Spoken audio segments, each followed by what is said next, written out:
దక్షిణ కోస్తా రైల్వే ఉత్తరాంధ్ర ప్రజలకు ఒక శుభవార్త అందించింది. ప్రధానంగా చూసుకుంటే ఒక వందే భారత్ రైలు ఎప్పటి నుంచో ప్రవేశపెట్టాలని విశాఖ బెంగళూరు మధ్య ఒక ప్రతిపాదన ఉంది.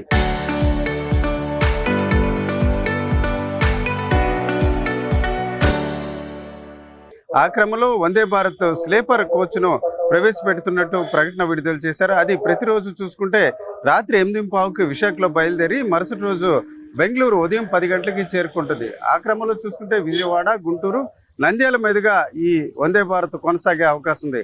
అలాగే తిరుగు ప్రయాణంలో చూసుకుంటే బెంగళూరులో రాత్రి 8 గంటలకు బయలుదేరి మరుసటి రోజు ఉదయం 10 గంటలకి విశాఖ నగరానికి చేరుకుంటుంది. ప్రధానంగా చూసుకుంటే వారంలో 6 రోజుల పాటు ఈ రైలు రాకపోకలు కొనసాగుతుంటాయి.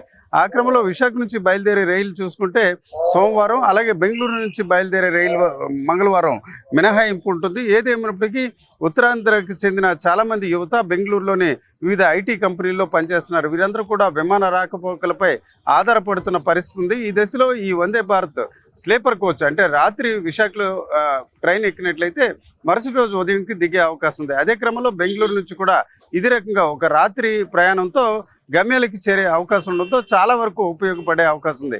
నిజానికి చూసుకుంటే విశాఖ నుంచి ఇప్పటికే భోగాపురం ఎయిర్పోర్ట్ చాలా దూరంగా మారిన పరిస్థితి. దాదాపు 60 కిలోమీటర్ల ప్రయాణంపై చాలా వరకు కొంత అసంతృప్తి కూడా ప్రజల్లో ఉన్న పరిస్థితి ఉంది.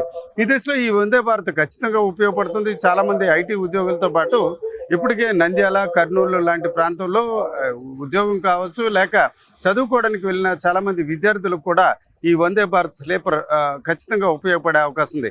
ఇప్పటి వరకు చూసుకుంటే విశాఖ, సికింద్రాబాద్ మధ్య వందే భారత్ సిట్టింగ్ రైలు 2 వైపులా రాకపోకలు కొనసాగుతుంది. ఈ దశలో ఈ స్లీపర్ కోచ్ ప్రవేశపెట్టడంతో మాత్రం ఉత్తరాంధ్ర ప్రజలకు చాలా వరకు ఉపయోగపడే అవకాశాలు కనిపిస్తున్నాయి. దీనిపై ఒక స్పష్టమైన ప్రకటన కూడా త్వరలోనే దక్షిణ కోస్తా రైల్వే ప్రకటించే అవకాశాలు కనిపిస్తున్నాయి.